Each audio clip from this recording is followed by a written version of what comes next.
राधे राधे महाराज जी। महाराज जी, आप कहते हैं कि बिना साधना या तपस्या के प्रभु नहीं मिलते, तो महाराज जी वो तपस्या या साधना कौन सी करनी है? जैसे शब्द, स्पर्श, रूप, रसगंध, ये 5 तन्मात्राएं हैं, 5 ज्ञानेंद्रियों के द्वारा इनका भोग होता है।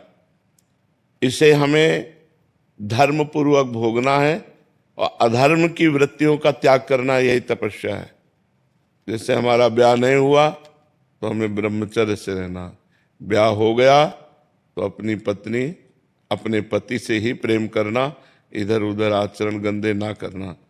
ये हुआ जनेंद्री का।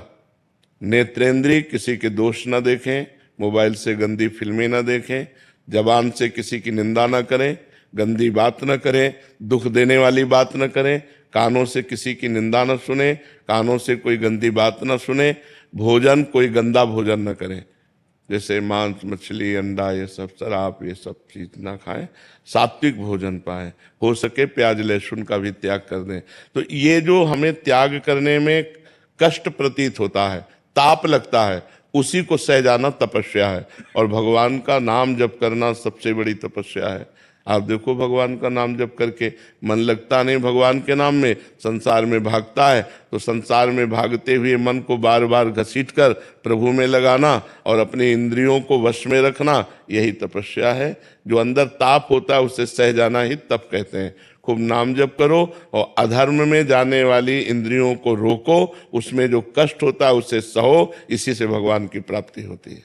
महाराज जी, आपका एक और प्रश्न है कि आपको इतनी छोटी उम्र में परमात्मा को पाने का जुनून महाराज जी कैसे आया? पूर्व जन्म का कोई संस्कार होगा, क्योंकि हमको किसी ने सिखाया नहीं था।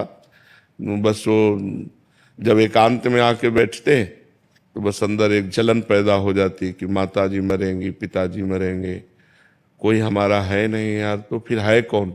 ये जो विचार आते थे, ये हमें अब आभास होता है कि पूर्व जन्म में भजन किया होगा तो अधूरा रह गया होगा, उसे पूरा करने के लिए बचपन से ही ब्राह्मण के घर में जन्म हुआ, तपस्वी ब्राह्मण के घर में, जहाँ मतलब विशेष सांसारिक सुविधाएं नहीं थी।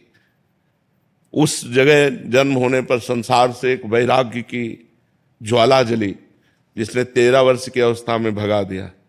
बस एक लगता था अगर परमात्मा नहीं मिले तो जीवन का जन्म लेना बेकार है। अब जैसे है, इस समय जैसे है, अब सब नॉर्मल हो गया।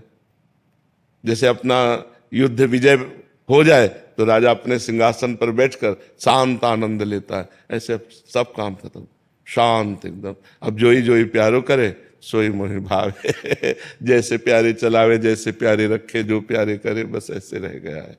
तो वो पूर्व जन्म का भजन से प्रेरित भाव था, ना कि हमारा कोई सत्संग। अब 13 वर्ष के बच्चे से क्या सत्संग?